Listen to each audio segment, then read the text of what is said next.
Hey guys, and welcome back to this week's episode of Pixel Peak. It's been a pretty busy week for myself, honestly.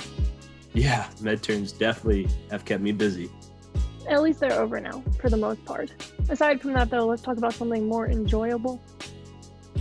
Yeah, onto the game news. First, we have more support for the rumor that Nintendo will be coming out with a brand new model of the Switch. This will be released before the holiday season by this year. Nintendo has also announced that Orlando will be getting their own Super Nintendo World. However, because of COVID, the opening date is yet to be determined. Neat. Orlando seems to keep getting new additions when it comes to amusement parks. I can see why it feels like that. Didn't Galaxy's Edge get added in 2019? Yeah, it was 2 years ago this summer, even if it doesn't feel like that. But next up, Aliens Fireteam. It will be coming out to the PS4, the PS5, the PC, Xbox One, and the Xbox Series X and S this summer. And for our last story of the night, we focus on what's going on with the game's labor movement. Ooh, that sounds interesting. For this game review, we're bringing in Elise Taylor for this week to bring us snapshots of the new Minecraft caves and close-up. That sounds fun. Finally, for analysis this week, we'll talk to Walker Peters about the RX 6700 XT graphics card scheduled to come out this month. We hope you enjoyed this week's episode. I'm Bryce Gates. And I'm Sydney Thompson, and we hope you enjoy your stay here on Pixel Peak. According to Bloomberg, a software and media company located in New York City, we can be expecting a brand new model of the Nintendo Switch to be released before the holidays of 2021. Originally just a rumor that began picking up the speed. Last year, the fan-dubbed Nintendo Switch will reportedly have a 7-inch 720p OLED screen that will be produced by Samsung. This new model of the Switch is also expected to ship with 4K compatibility through a dock upgrade. Yes, that is correct. 720p gaming could be available in the handheld mode.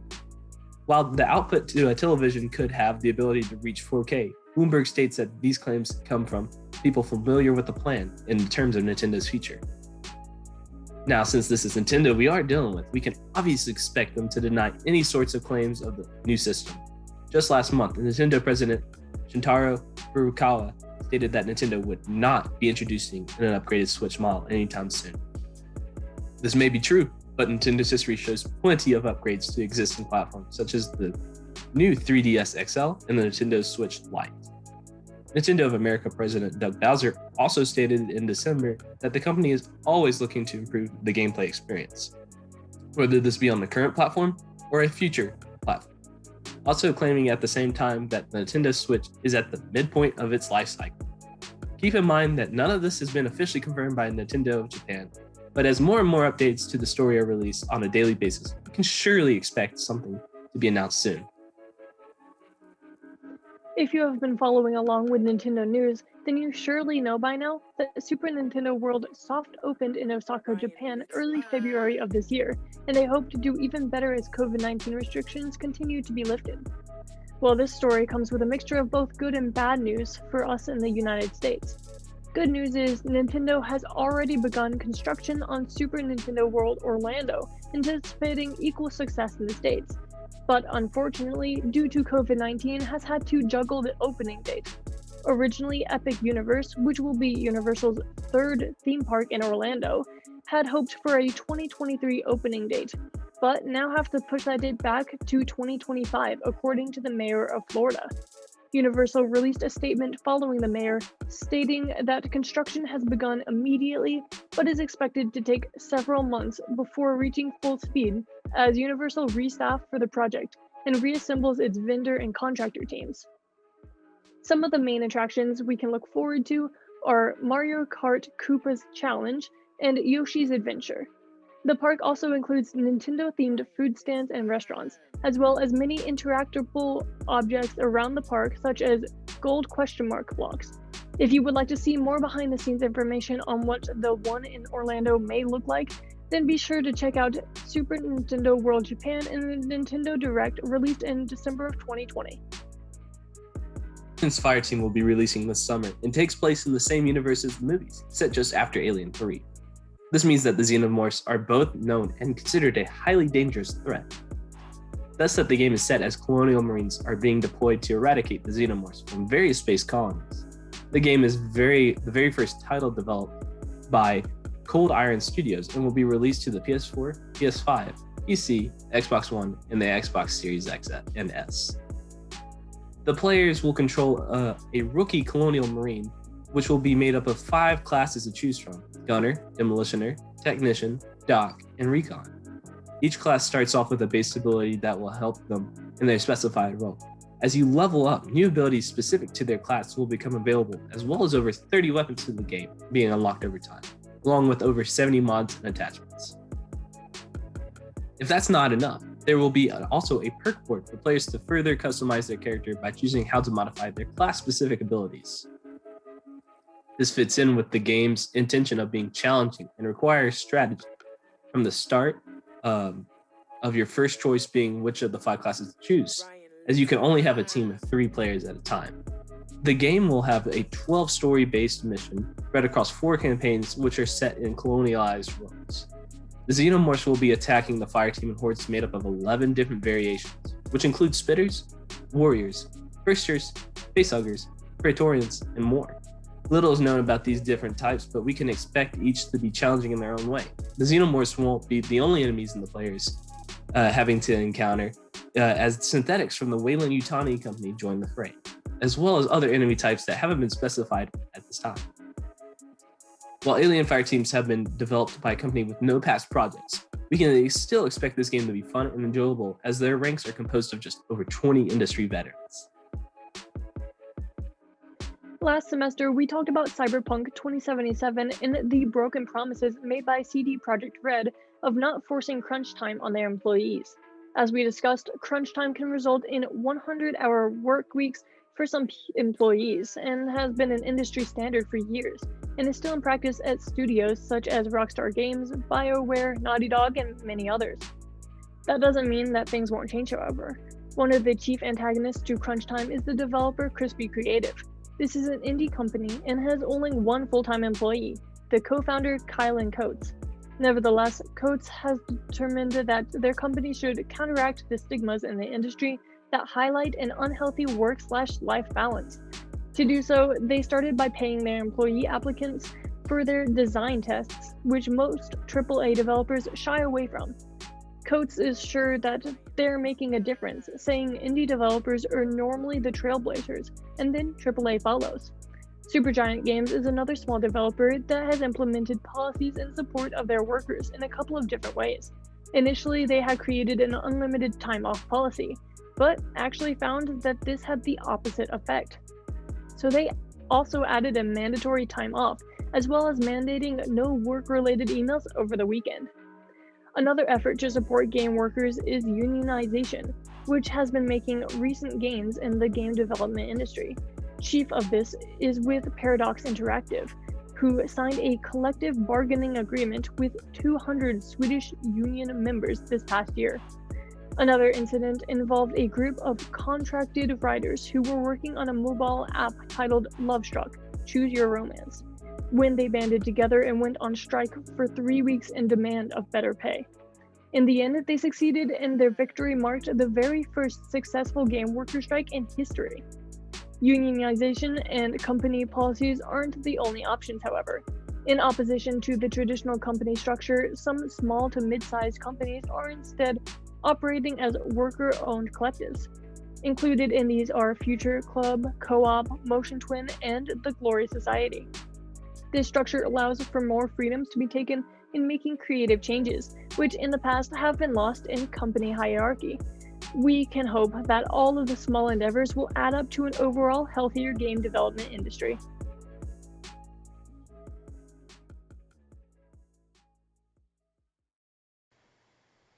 Hello. Welcome back to another game review. Today, I'll be talking about something really cool, the 1.17 update to come for Minecraft, the Caves and Cliffs update has been talked about for such a long time. As of this recording, 21W10A was just released today, so most of my reaction to the brand new Lush Caves update will be very excited and genuine because I've been looking forward to this for a bit.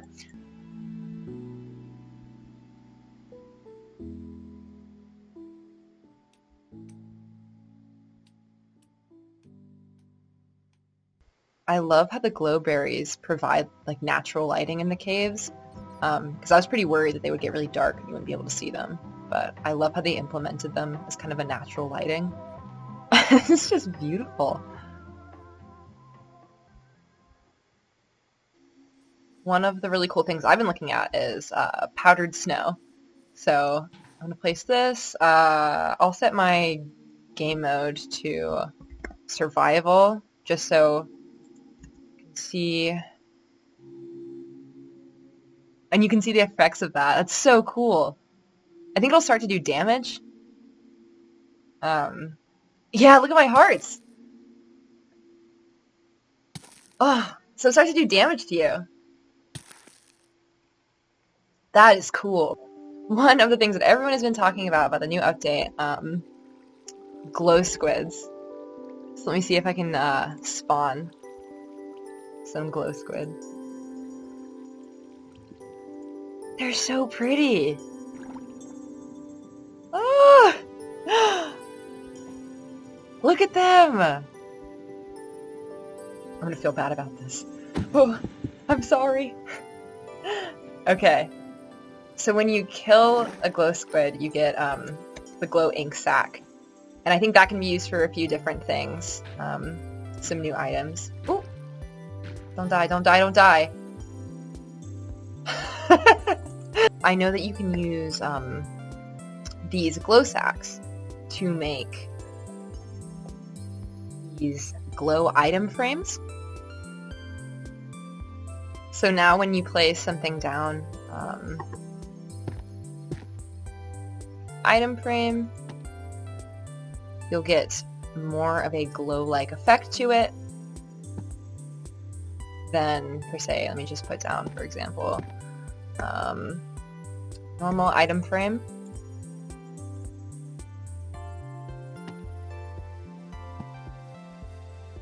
So that's the difference between the glow item frame and the normal item frame. And you can make that with the glow ink sac. So these were just changed to make it easier for people who are colorblind to discern between some of the ores, such as diamond and iron. So that's really cool. So these are motion censored. And I think they're supposed to be implemented when the Warden gets put into the game a little bit from now. I think these work kind of off of the same structure that Redstone does. So let me just try to...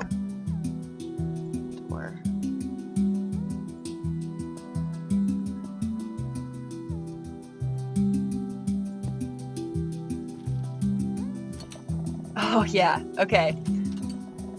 So now the door is set like a motion sensor. That's so cool. Okay, one of the last things that I wanted to try is something I've been very excited for.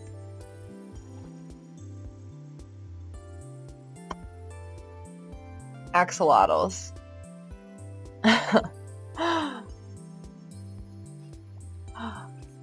Oh my gosh, they're so cute. Look at them.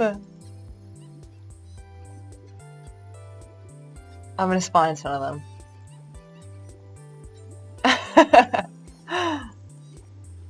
I think I can just hold a tropical fish. Let me put it in my offhand.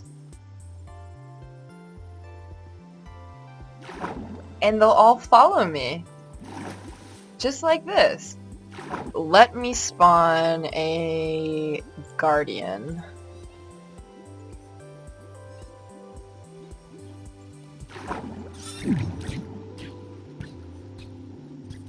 Oh, so now they're all going to attack it. It's literally like having an army. Look at them follow me.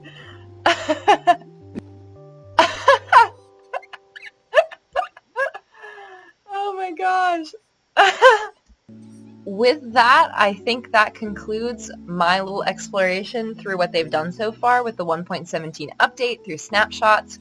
Currently in this recording, we're only up to 21W10A, so we'll see what happens from here. I'm excited to see what comes out of the rest of this update. so far, I think I would rate it great. I'm so excited to see what we have left, and I love what they've done so far with the update. So anyway, yeah. Today, our PC analyst Walker Peters joins us to talk to us a little bit about the new AMD graphics card. Thank you for joining us, Walker. Glad to be here. So, the RX 6700 XT offers more friendly mainstream pricing than usual. So, what effect will this have on accessibility? So, this graphics card is more of a medium budget option that's great for more casual hobbyists or people with a smaller budget maybe than would want one of the high-end cards. Of course, it's not a budget card. It's still around $480, but it is an option in that price range, which is sometimes neglected. Just if you can't quite spring for the next level up. Right. So, where do the specs differ in regards to the RX 6700 XT over other previous AMD graphics cards? So one of the big selling points of the RX 6700 is 12 gigabytes of RAM, which beats the RTX 3080 and below, but less than other AMD Series 6000 cards. Specs are generally higher than most of its NVIDIA competitors across the board. And this graphics card is optimized for 1440p rather than 4K graphics. It's just kind of giving a midpoint between their other options then. Right, and it excels at that midpoint. Awesome. So what games and game types would specifically benefit from AMD's newest graphics card? AMD has drawn attention to this graphics card used for games such as Red Dead Redemption 2 and the recent Call of Duty. Games that are graphically intensive, don't demand the absolute top performance, but still need a good amount. The 12 gigabytes of RAM allows the game to keep up with the graphics card, or the graphics card to keep up with the game, while the optimization for 1440p allows it to run extremely smoothly at that setting. Alrighty. So how does this new AMD graphics card compare to NVIDIA's newest GPU, the RTX 3060? Well, like I said earlier, the specs are just stronger across the board. The price is higher, but that's to be expected given the stronger specs. And this graphics card has AMD's proprietary technology, such as anti-lag, built in rather than NVIDIA's. So, as we've talked about previously, how has the semiconductor shortage situation changed since we last had you on? And what impact do you think this will have on the release of the RX 6700 XT? Well, the semiconductor shortage is still going strong, and there will be limited availability compared to in a more typical release year. But AMD is accounting for the scarcity a little bit more and has said they'll be trying to produce more and focus on that while also selling it through their own website. So I guess this leads a bit into the last question. So what will AMD do to be combating the issue of short supply due to the pandemic shortages? Well, like I said, they're accounting for it more and they're planning to sell it through their own website, which of course would eliminate the problem of prices being jacked up, such as with the NVIDIA card that we discussed a couple weeks ago. By selling them through their own store, they can avoid third-party sellers setting the price higher and higher, which leads to annoyed customers. Interesting. So, good to know there are more options out there. Thank you, Walker, for joining us, and we'll throw it back to Bryce and Sydney in the studio. Thanks, Walker, for joining us for this week's analysis. Another good week for news. Yeah, Nintendo has been pretty busy. Half of our news last week was Nintendo related too. Yeah, excited to see that Nintendo Park in Orlando. Agreed. Again, like each week, we have new Pixel Peak episodes coming out every Monday afternoon at noon. You can find us on watchapptv.com, SkyBest channels 20 and 1020, Spectrum channels 198, and on App State's campus television channel 23.3.